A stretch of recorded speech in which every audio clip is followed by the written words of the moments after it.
Benfica empatou um golo com um lance polémico de arbitragem que não gera consenso, tanto é que tivemos de antecipar o nosso VAR em Risco com o Marco Pina e também com o Marco Ferreira. Estavam a discutir precisamente este lance e agora tens tu a palavra, Marco Pina, porque não estavas nada a concordar a quando o Marco Ferreira estava a dizer que o Rafael Martins não se fez à bola naquele lance. Porquê?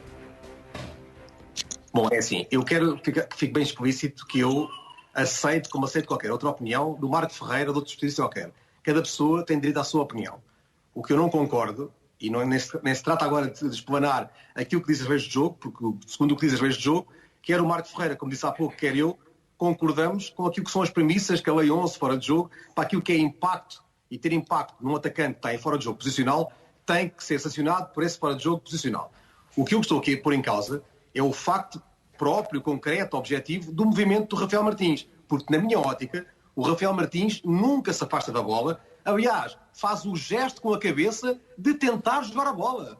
Isto é uma coisa objetiva. Qualquer pessoa que veja o jogo, que veja o lance, vê que o Rafael Martins faz o gesto com a cabeça para tentar jogar a bola. E ao fazer esse gesto, é que cria o impacto que eu defendo que acontece e que por isso mesmo tem que ser sancionado. Porque se o Rafael Martins saísse do lance, não saltasse, não tentasse jogar a bola, isso era uma coisa completamente diferente. Mas não é isso que se passa. O Rafael Martins está a 1 metro do Otamendi, salta, tenta jogar a bola, e ao saltar e tentar jogar a bola a 1 metro do Otamendi, temos que aceitar que está a disputar a bola com o adversário, e temos que aceitar também que, ao tentar jogar a bola, tem impacto direto na forma como o Otamendi também escolhe a sua abordagem. Por isso mesmo, por estes fatores que eu tenho enumerado, é que eu considero que há um objetivo e formal impacto naquilo que é a forma de jogar do Otamendi. Nós estamos a ver frames, eu sei que nós não podemos passar a imagem agora em tempo corrido. Quem vir a imagem em tempo corrido é indesmentível, e isso há pouco estava a dizer isto perante o que o Luís Pedro Sousa estava a dizer, porque eu não estava a pôr em causa a questão da opinião. O que eu estava a pôr em causa, e dizia que 100% dos portugueses seguramente conseguiam perceber, é que o Rafael Martins salta e tenta jogar a bola. Esta é que é a minha visão do lance, como toda a gente que veja o lance objetivamente vai verificar. Agora, se as pessoas entendem que há impacto ou que não há impacto, isso aí é a opinião que eu deixo e, como é óbvio, democraticamente, aceito que cada um dê a sua. Agora, que o Rafael Martins tenta disputar a bola de cabeça, eu não tenho a mínima dúvida. Daqui a pouco vamos também ver o lance corrido, já o mostramos uma vez e vamos mostrar mais uma vez ainda durante esta noite, ou 2 vezes até, mas estavas sempre a dizer que não, Marco, e tem a ver precisamente com a movimentação de Rafael Martins. O que é que viste de diferente? Não, eu já estive atento ao lance. É curioso que no direto, a opinião do Marco, antes da decisão do VAR, foi é uma situação que pode eventualmente ser anulada. Pode. Ou seja, dá margem de... Porque eu não sabia se estava fora de jogo ou não. Acabaste de dizer que era claro. Que a posição de fora de jogo não deixava... Não, fora de jogo mesmo é objetivo. Okay, a posição. Deixa-me só... O Rafael podia não estar fora de jogo, ok? Ok. Deixa-me só agora dizer o que eu vi daquilo que voltar a repetir. O Rafael Martins, no momento em que essa imagem parada que aparece, está mais próximo do Otamendi. A partir do momento que a bola sai, o Rafael Martins continua a sua progressão e o Otamendi para. Portanto, quando eu digo que o Rafael Martins afasta-se do Otamendi, é quando ele continua na progressão. E ele está sempre à frente da linha da bola. Ele nunca obstrui a visibilidade do Otamendi. O Otamendi se calhar fechou os olhos ali e não consegue tocar a bola. O que é verdade é que a lei diz que, impedindo o adversário de jogar ou poder jogar a bola, obstruindo claramente a linha de visão, ou disputando a bola com o adversário. Ou seja, ele não salta com o Otamendi para disputar a bola. Fazer uma ação que tenha impacto no adversário. Calma, Marco. Ele está a mais de 1 metro do Otamendi, portanto ele não está a disputar a bola com o Otamendi. Ele eventualmente poderia estar a tentar disputar a bola sozinho. Fazer uma ação que tenha impacto no adversário. Marco, eu não te interrompi. Abanei a cabeça, mas não te interrompi. Tive esse cuidado. Okay. E isto desfaz todas as premissas que tu estás aí a dizer para que seja claro o impacto. A lei diz que tem que ser claro, um impacto claro. E aqui estamos com interpretações... Pronto, na tua ótica, eu respeito isso e estou a dar a minha interpretação do lance pelas imagens que, quando for a imagem corrida, vocês estejam atentos aos pormenores que eu estou a dizer. O Rafael Martins, ele sai da zona onde está o Otamendi, ele não vai disparar a bola com o Otamendi, ele salta à frente da linha da bola, a bola passa-lhe por trás e ele, quando salta, até olha para trás, ele não salta na direção da bola, ele salta acaba por olhar para trás e ver onde a bola vai cair, acaba por não ser interceptada pelo Otamendi. Tudo o que se passa depois já não tem impacto nenhum na ação do Rafael Martins. Portanto, o autogol, a tentativa do Otamendi de tirar a bola, já não tem nada a ver com o impacto. O impacto é no momento em que a bola parte, está em posição de fora de jogo. O que se passa depois? Por isso é que deixou de existir o fora de jogo de posição, porque é preciso analisar. E não basta dizer, com esta imagem parada, que está claramente perto, o Otamendi está. Mas depois da bola partir, ele continua a movimentação e afasta-se do Otamendi. Ele nunca tentou disputar a bola ali com o Otamendi. Ele nunca vai na direção do Otamendi para disputar a bola. Muito pelo contrário, ele afasta-se continuando com a corrida. E é esse pormenor que eu quero que vejam. Não vão estar seguramente de acordo em relação a este lance os nossos especialistas. VAR em Riste na próxima segunda-feira também, mas já há aqui uma antecipação com opiniões completamente distintas. Agora que já ouvimos também os nossos especialistas, mantêm os 4 aquilo que achavam sobre este lance, Nuno? Eu mantenho, enfim, até voltar a ver pelo menos o lance Não tens o microfone ainda, assim não te conseguimos ouvir, mas vou-te dar algum tempo para poderes pôr o microfone e já te vamos conseguir ouvir nas melhores condições. Não, estava a dizer que mantenho a mesma opinião que tinha, que me parece que o Rafael Martins tem, obviamente, parte ativa na jogada porque ilude o Otamendi, mas até ver as imagens corridas novamente. Agora, também há aqui uma questão que me parece óbvia, que eu acho que também pode ter sido essa a interpretação, quer do VAR, quer do AVAR. Que é, os 3 últimos toques dados na bola, antes dela entrar na baliza, são dados por jogadores do Benfica. E, portanto, há aqui...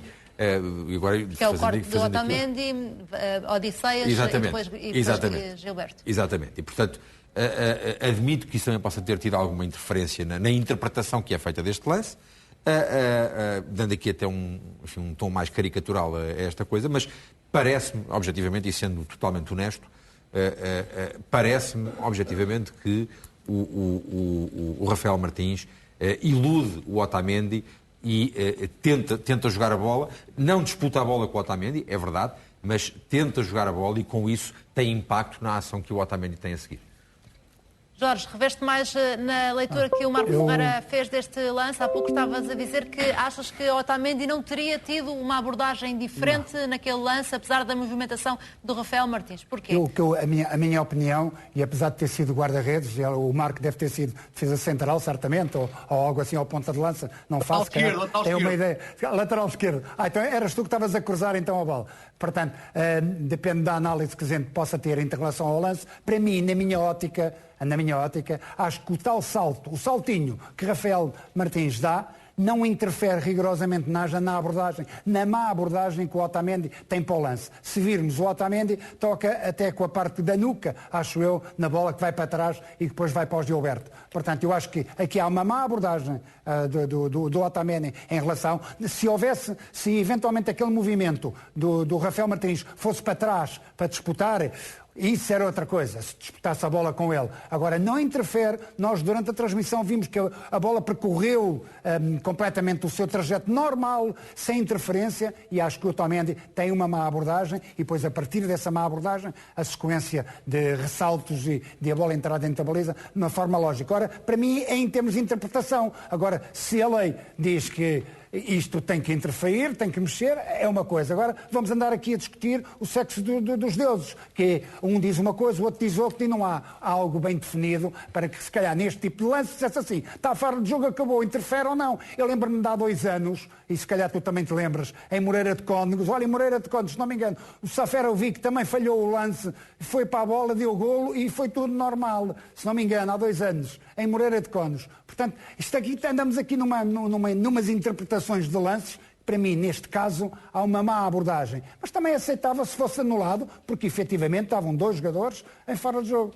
Já vamos falar sobre também uma outra queixa por parte do Benfica, porque Grimaldo falou sobre este jogo e tem uma outra queixa relativamente à arbitragem que não tem a ver com este lance. Mas, Marco Pina, achas que aquela tabela que há entre os jogadores do Benfica, e o Nuno estava a realçar também isso, pode fazer diferença, pode ter feito diferença na análise que foi feita do lance?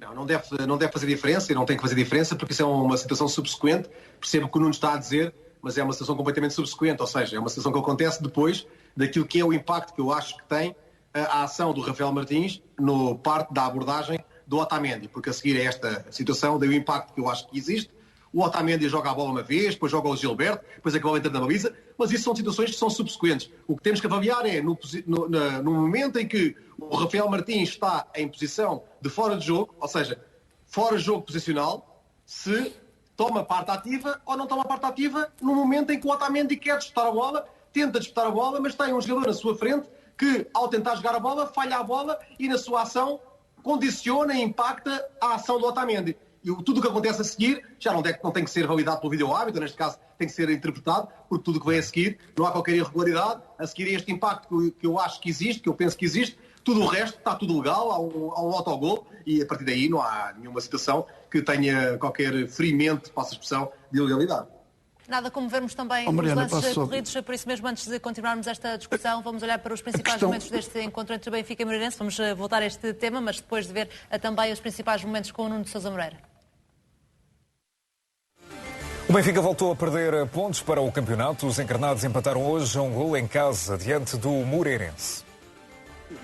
O jogo ainda não tinha começado e já as coisas não corriam bem. A Águia Vitória decidiu terminar o habitual voo na bancada com os adeptos. No relevado, Paulo Bernardo foi aposta, Darwin regressou ao 11. Aos 12 minutos, a primeira oportunidade do Moreirense. Ibrahima encheu-se de fé, não passou longe o remate do guineense. Mais perto de marcar esteve Rafa, remate colocado do extremo, tão colocado que a bola acabou por embater na trave da baliza do Moreirense. Depois o Benfica pediu mão na bola na área, o árbitro Rui Costa mandou jogar. Sucediam-se as oportunidades junto à baliza dos minhotos. João Mário encheu o pé, mas a pontaria não foi a melhor. De canto, Morato esteve perto de fazer o primeiro. Estava batido o guarda-redes brasileiro Kevin. No início da segunda parte, Paulo Bernardo sentou Steven Vitória. Fez tudo bem, só faltou mesmo a finalização. Aos 61 minutos, cruzamento para a área do Benfica e autogol de Gilberto. Festa do Moreirense após um gol caricato. Otamendi tentou o corte, mas a bola acabou por embater nas pernas de Gilberto. Traído Vlaco Dimos, estava finalmente aberto o marcador no Estádio da Luz. Mas a festa do Moreirense só durou 4 minutos. Desatenção defensiva dos minhotos aproveitada por Darwin. Renascia a esperança na Luz. 19º gol do uruguaio esta época, 14 deles foram para o campeonato. Perto do fim, Grimaldo acertou no ferro. O Moreirense de Sapinto trava o Benfica de Nelson Veríssimo. E é mais sobre este jogo que acabou por provocar muita polémica esta noite. Há mesmo uma reação oficial do Benfica a criticar o lance do golo do Moreirense, um autogolo marcado por Gilberto, mas o Benfica considera que esse golo devia ter sido anulado pelo vídeo-árbitro, tanto é que reagiu o Clube da Luz nas redes sociais. Estamos a ver essa reação, pôs um vídeo desse lance com a questão de como é que este vídeo-árbitro, que vídeo-árbitro é este que valida um golo como este, a reação oficial do Benfica. Agora que também já voltámos a ver o lance corrido, António, mantens a opinião que tinhas de que este é um golo ilegal? Mas tenho uma questão para os especialistas me esclarecerem. A questão é a seguinte. Vamos imaginar que este golo não surgiu, que não foi golo, que a jogada não foi golo. Quando o cruzamento é feito, estão 2 jogadores fora de jogo. Se o fiscal de linha, ou o árbitro auxiliar, como se chamou agora, cortasse de imediatamente a jogada, errava ou não errava? Vou-te dar a ti a resposta, Marco Ferreira. A questão aqui é que as indicações que existem é que os assistentes devem deixar prosseguir o jogo. Em situações destas que há a possibilidade de existir um gol e só depois é que agir. Neste caso, ele verifica que há jogadores em fora de jogo, mas verifica também que não há um claro impacto na ação do Otamendi. Por isso não levanta. A pergunta que eu fiz não foi essa. Pergunta que eu fiz não foi. Vamos imaginar que não foi golo, vamos imaginar que não foi golo, que foi só uma jogada. E quando o cruzamento é feito, se o árbitro auxiliar interrompe logo a jogada, está a fazer certo ou está a errar? Estão 2 jogadores fora de jogo. É que já vi dezenas, eu tenho anos de futebol, não é? E já vi dezenas de golos deste tipo, de jogadas deste tipo, onde o fiscal de linha interrompeu, levantou a bandeirola, estão 2 jogadores fora de jogo e acabou. Não há mais jogada. Se o assistente levantasse a bandeirola e não deixasse o jogo decorrer, tinha cometido um erro, que não podia ser revertido pelo VAR. Concordas, Marco Pina? A questão é a seguinte. Tenho muita dificuldade em aceitar que o assistente, na posição onde se encontra, consiga verificar se há ou não impacto. Que o jogador que está em fora de jogo de posição, não tenho a mínima dúvida, que o assistente está posicionado para o validar, para verificar se está ou não mais adiantado que o penúltimo defensor do Benfica.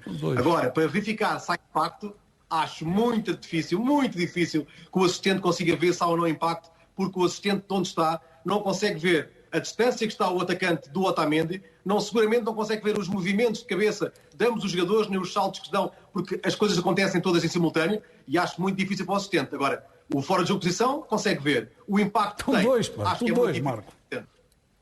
Existe aqui um ponto em que os nossos especialistas estão de acordo, que é uma notícia, porque quem só agora se juntou a nós não sabe que desde o início que este lance tem dado muita discussão entre os nossos especialistas, Marco Pina e Marco Ferreira. Já agora os dois conseguiram perceber, já que o António lançou esta questão, que também é importante, conseguiram perceber se no final daquela jogada o árbitro assistente deu o sinal para fora de jogo ou não?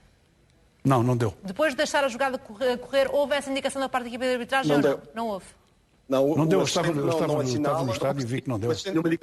Não assinala por uma razão muito simples, é porque a bola vai para meio campo e aguarda-se a decisão com a bola no meio campo. Portanto, se tivesse sido assinalado fora de jogo, a decisão, a bola teria no sítio onde estava assinalado fora de jogo e aguardava-se a decisão do VAR. Portanto, aqui foi validado pelo assistente. E o assistente não consegue ver se tem impacto ou não. O que ele fez foi o que está indicado, é deixar prosseguir a jogada e deixar isso para a avaliação posterior, atendendo a que até deu gol. Portanto, ele fez o que está correto. Agora, é preciso ver que há uma evolução muito grande na análise do fora de jogo. E o fora de jogo de posição já não é assinalado há muito tempo. E há estas premissas. Agora eu vou só ler aqui uma frase que está nas leis de jogo, que é claro neste aspecto, que diz: este jogador, o Rafael Martins, tomando uma ação óbvia, que tem um impacto claro na capacidade do adversário jogar a bola. Agora vocês analisam se aquela movimentação dele se tem um impacto claro na capacidade do Otamendi em jogar a bola. Isto é o que a lei diz. E, na minha opinião, não tem qualquer impacto na capacidade do Otamendi jogar a bola. O Otamendi teve todas as condições para jogar a bola. Até porque, como eu digo, e vocês devem ter reparado nas imagens, quando o Rafael Martins salta, ele até olha para trás porque ele nem vai chegar à bola. Ele salta ao lado de onde o percurso da bola. E depois tem aqui outro fator, que é se a linha de trajetória da bola alguma vez foi obstruída no que se refere ao Otamendi. Nunca foi. A bola sempre foi clara, sempre teve limpa para a visibilidade do Otamendi. Portanto, não há nenhum impacto claro na capacidade do Otamendi de disputar a bola. Daí, e atendendo à distância de 1 metro, e que a disputa da bola não existe entre os dois jogadores, na minha opinião, foi bem validado o gol.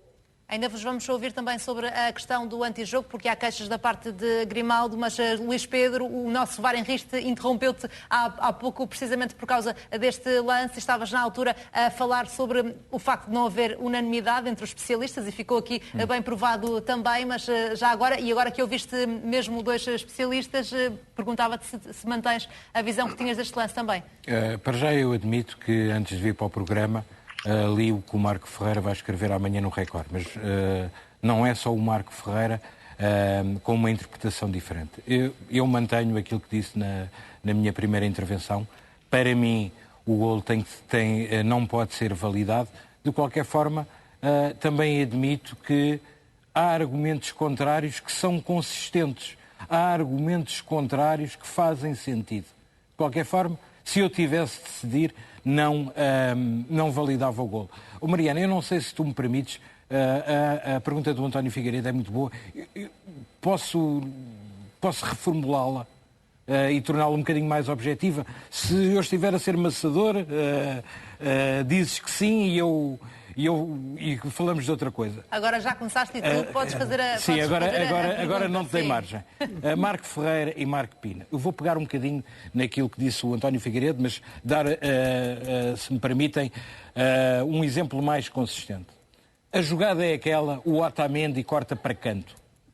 O árbitro auxiliar deve assinalar fora de jogo ou não? Desculpem, sim ou não? Não. A resposta de sim ou não está lançado o mote. Marco Ferreira, primeiro para ti. Não tem que assinalar o fora de jogo, porque a decisão dele não vai depender depois do resultado final. O que ele entendeu naquele momento é que aquela posição que o jogador estava em fora de jogo não tinha qualquer influência no desenrolar do jogo, por isso é que ele não assinala, independentemente depois do desfecho. O desfecho só vai servir para a análise posterior do VAR ou não. Se fosse para canto, seria pontapé de canto. Portanto, não iria assinalar depois da bola ter saído para pontapé de canto. Vamos esquecer o VAR nisto. Por favor, vamos esquecer o VAR nisto só para as pessoas perceberem melhor. Portanto, Marco Ferreira, sim, não devia ser, era canto neste caso, não é? Seria canto nesse caso. De acordo, Marco Pina? Não. Se o árbitro assistente verifica que há impacto, como é óbvio, o impacto é impacto em qualquer forma que o Otamendi tenta jogar a bola. Quem é que garante que se o outro jogador à frente do Otamendi não tenta disputar o lance, tenta jogar a bola, que o Otamendi para a bola no peito e sai a jogar? Alguém pode garantir isso?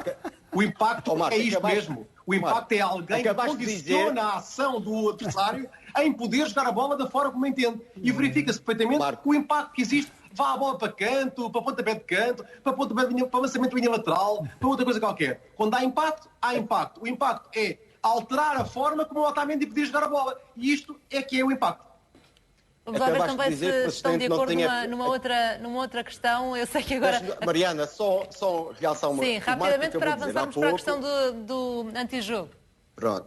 O Marco acabou de referir há pouco que o assistente não tem qualquer possibilidade de verificar se existe ali impacto ou não. E agora está a dizer que devia ter assinalado quase fosse... Se conseguisse ver que há impacto. Está-se a dizer... Então não podes afirmar uma coisa se conseguir, ou é ou não é. Tu é que estás a pôr palavras na minha boca. Não. Não é cinzento. O que eu disse foi, se o assistente tivesse hipótese de ver que há impacto, só tem que o fazer, porque a realidade é só uma. Veja o assistente ou não veja, a realidade que as imagens mostram, venham dar cambalhotas, pinotes, o que quiserem, é o jogador na frente do Otamendi, quem jogar a bola, sabe isto perfeitamente. Tem impacto no adversário da forma como aborda o lance. Ponto final.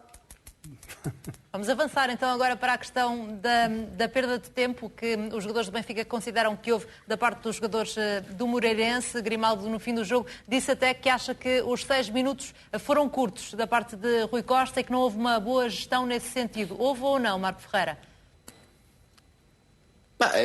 É sempre pouco. O tempo de compensação, se formos analisar bem, e se for para compensar todo o tempo perdido em todos os jogos, tínhamos o tempo de compensação para aí 10, 15 minutos em todos os jogos. Nós sabemos que a gestão é sempre difícil. O que a lei diz é que a Lei 5 diz que não é um poder discricionário do árbitro adicionar tempo de compensação. É obrigatório.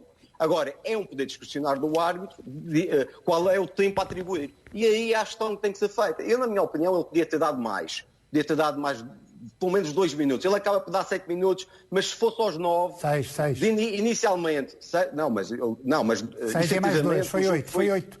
Pronto, para aí. Ele acaba por prolongar porque compensou algumas situações que aconteceram já no tempo de compensação. Na minha opinião, os 6 minutos ficam curtos. Se fossem 8, admitia que estava mais justo.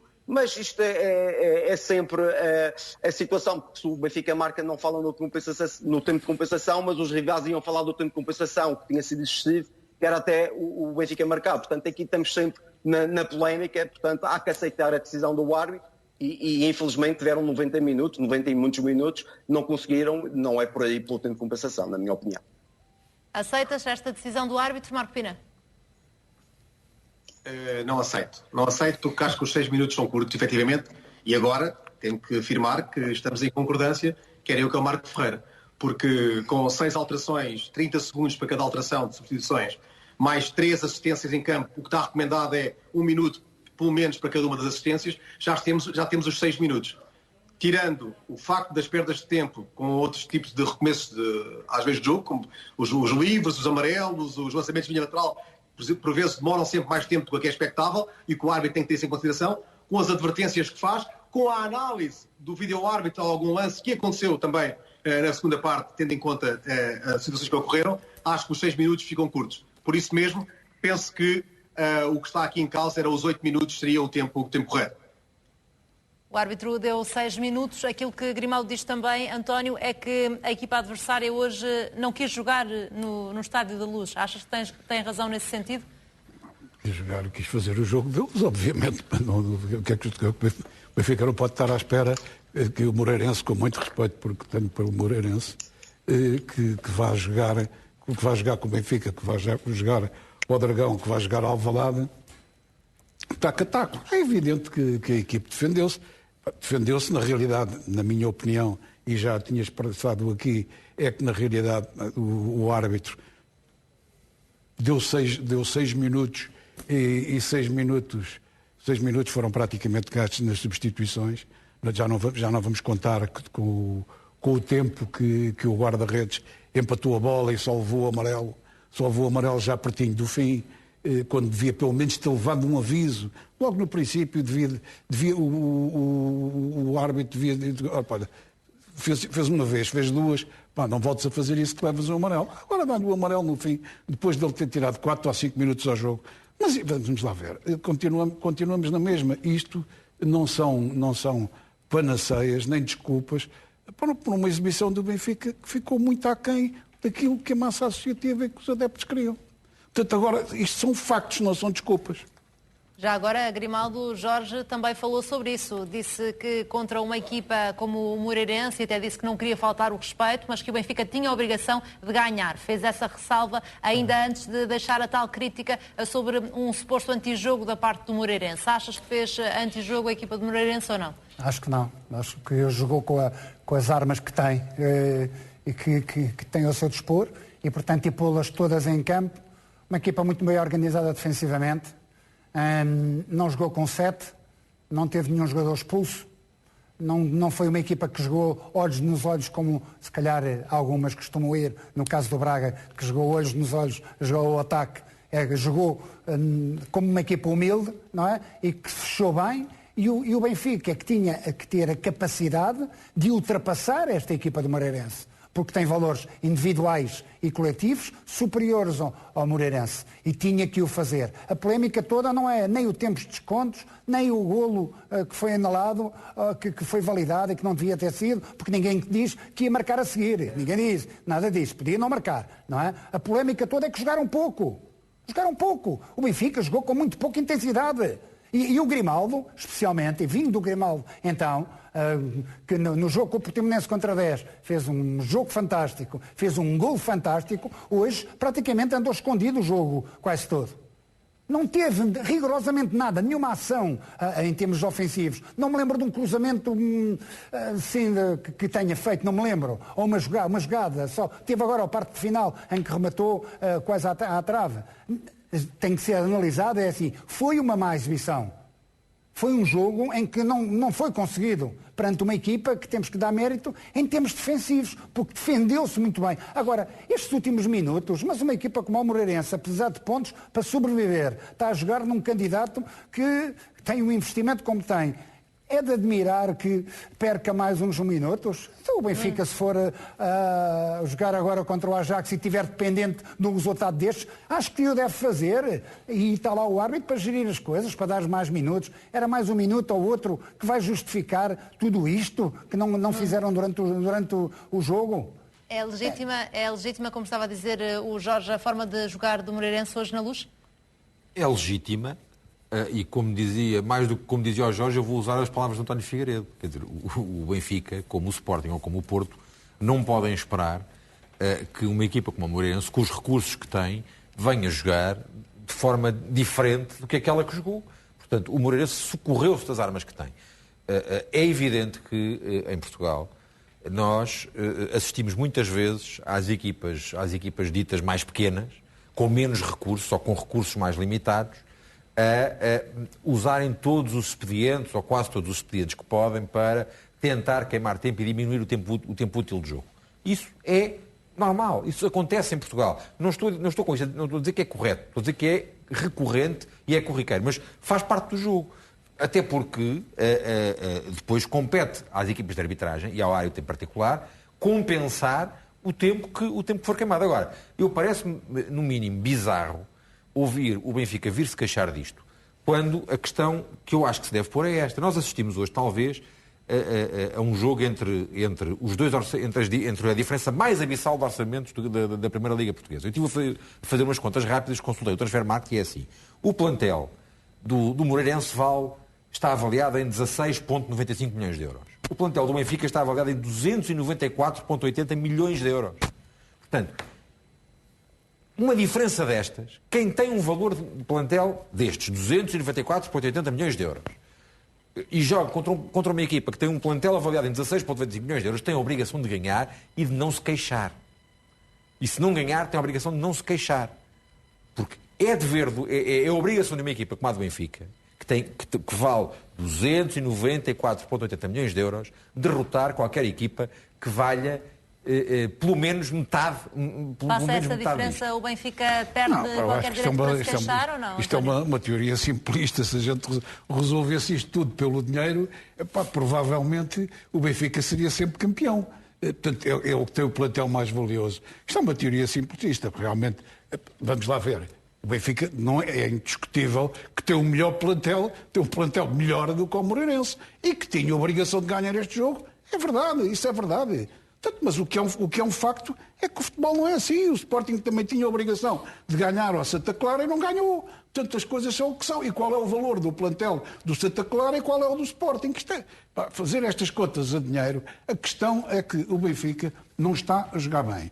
O Benfica mudou, teve 1 ano e meio a jogar, 1 ano e meio de campeonato, digamos assim, a jogar num sistema tático que foi modificado. E agora há que ter alguma... o Sporting perdeu e o Benfica embandeirou em ar que já só estamos a 4 pontos. Portanto, o campeonato seria sempre muito difícil. Que o Benfica tem a obrigação de, no mínimo, lutar pelo segundo lugar. Mas que há uma readaptação ao sistema de jogo em que o Benfica está a jogar, obviamente que isso obriga a algum esforço e obriga realmente a que os jogadores tenham outro tipo de compostura, embora hoje eu devo dizer que vi realmente falharem-se mais uma vez golos inacreditáveis, mas não há razão de queixa de que os jogadores não tenham tido empenho, tiveram empenho, não conseguiram. Portanto, eu já vi esta época jogos muito piores, onde não houve empenho, não houve nada. Hoje não se pode dizer isso. Hoje o empenho existiu. Os adeptos do Benfica claramente não gostaram da exibição da equipa de Nelson Veríssimo. No final do jogo, os jogadores do Benfica foram assobiados, insultados até. As imagens não deixam margem para dúvidas. São vídeos que foram gravados já depois do apito final do árbitro Rui Costa. São perfeitamente audíveis os assobios dos benfiquistas à equipa. Luís Pedro, este jogo pode ou não dar a mensagem de que se calhar não era só Jorge Jesus, ou se calhar até não era Jorge Jesus o problema deste Benfica? Jorge Jesus era um problema deste Benfica, isso não tínhamos quaisquer dúvidas. Agora, para já pelos primeiros indicadores, eu começo a ter dúvidas que Nelson Veríssimo também seja a solução. Tivemos aqui a discutir o lance do golo do Moreirense, em que temos 2 especialistas de arbitragem, do melhor que temos em Portugal, que não estão de acordo. Portanto, tivemos a discutir aquilo que o Benfica, através de Grimaldo, passou, de um pseudo anti-jogo do Moreirense. Mas aqui a questão, há aqui questões muito mais importantes e muito mais estruturais do que isto. Para já, em primeiro lugar, o Benfica, o desempenho do Benfica, da equipe do Benfica, regrediu relativamente ao jogo com o Passos Ferreira, o que é, para os adeptos do Benfica, um péssimo sinal. Com este empate frente ao Moreirense, o Benfica arrisca-se a estar amanhã a 9 pontos do Futebol Clube do Porto no início da segunda volta, o que me parece que, se não é um adeus ao título, é algo muito parecido. Com este novo treinador, e aquilo que nós vemos, são estes os sinais destes 3 jogos, Nelson Veríssimo estará a tentar recuperar o 4-4-2 de Lages, de quem foi adjunto, de 2018-2019, quando o Benfica ganhou pela última vez o título nacional. Só que, aliás, tanto assim é que hoje Nelson Veríssimo até colocou Paulo Bernardo, que não é um extremo, não é um médio-ala, sempre foi um médio-centro, numa das aulas. Até deu a sensação, se calhar até deu mais que a sensação, que estava exatamente a tentar imitar esse Benfica, em que Pizzi, um médio-centro de raiz, fazia essa dupla missão de ir ao meio e ir à ala. E as coisas, entretanto, o tempo passou e a equipa não é a mesma. Não sei se essa aposta fará sentido. Não é a mesma porque, para já, o lateral direito não é um lateral direito criativo. E logo aí a propensão ofensiva do Benfica perde um pouco. O meio-campo é muito mais macio do que o de há 2, 3 épocas. Os 2 médios-centros são muito mais macios. Os avançados hoje estiveram completamente escondidos, não se deram ao jogo, nomeadamente na primeira parte. Não há uma ligação, que já não havia no tempo de Jorge Jesus, entre o meio-campo e o ataque. E depois, como é óbvio, já não há João Félix. O Benfica de Bruno Lage, e eu reparei no jogo do Passos Ferreira, e hoje, se bem que menos, funcionava muito em triangulações. João Félix baixava e combinava, por exemplo, com o André Almeida e Pizzi, o lateral direito que subia e o médio ala direito. E Nelson Veríssimo tentou fazer isso com o Passos Ferreira, não utilizando o avançado, mas utilizando o médio centro, João Mário, e hoje, se calhar, menos vezes, Paulo Bernardo. Só que as coisas têm um seu tempo e têm os seus intérpretes. E querer transportar isso ao fim de 2 anos e meio acaba por ser arriscado e não deu. Eu não estou a dizer que não vai dar frutos, mas neste momento esta equipa de Nelson Veríssimo, neste momento, atenção, não sei o que é que vai acontecer daqui para a frente, é uma cópia mal amanhada da equipa de Bruno Lage de 2018 e 2019. E este resultado é obviamente extremamente penalizador para o Benfica. Eu admito que a utilização, aliás, vou ser mais claro, que a adaptação de Paulo Bernardo àquela posição também se explica pela ausência de Everton e para o facto de agora as opções do plantel do Benfica terem mudado um bocado. Não havendo um jogador em cada ala a fazer o flanco todo, o Benfica precisa de 2 laterais e de 2 médios ala, ou 2 extremos, se assim quisermos. E as opções não são muitas. Há só Diogo Gonçalves e há Radonjic, que está lesionado. É mais difícil. De qualquer forma, isto, Nelson, mais do que o Benfica muito dificilmente salvará esta época, por tudo o que conhecemos. Mas Nelson Veríssimo pode, pelo menos, salvaguardar a sua continuidade no Benfica na próxima época. Fazer com que mereça a confiança do Presidente, da direção e dos adeptos. E as coisas não estão a correr bem. Já não correram bem numa primeira fase, em que ele recebe o testemunho de Bruno Lage, entretanto despedido, e no único jogo a contar, quer queiramos, quer não, foi o único jogo realmente a contar. No final dessa época, na final da Taça de Portugal, frente ao Futebol Clube do Porto, o Benfica perde a final da Taça frente ao Futebol Clube do Porto, sabendo que o Futebol Clube do Porto jogou desde a primeira parte com 10 elementos. Foi o tal jogo do bis de Mbemba. É claro que o Benfica ganhou um outro jogo antes, até ganhou na Luz ao Sporting na última jornada, mas esse jogo teve só o condão de afastar o Sporting do 3º lugar. Na segunda oportunidade que tem Nelson Veríssimo, tem que agarrar com as 2 mãos. E as coisas já não correram bem no jogo do Dragão para o Campeonato Nacional. Que, nesse caso, Nelson Veríssimo tinha treinado apenas 2 vezes com a equipa, não é? Em relação a esse primeiro jogo, ainda havia pouco tempo de trabalho tem essa com o novo atenuante. treinador. Ele até fez, deixa-me só acabar, por favor. Ele até apresentou uma proposta interessante de jogo, o tal 4-4-2, com o Gonçalo Ramos, que eu hoje não percebi porque é que não jogou, a fazer muito bem a ligação entre os médios ofensivos e o ataque, só que depois, a meio do jogo, é ele praticamente a única pessoa que não percebe que André Almeida ia ser expulso.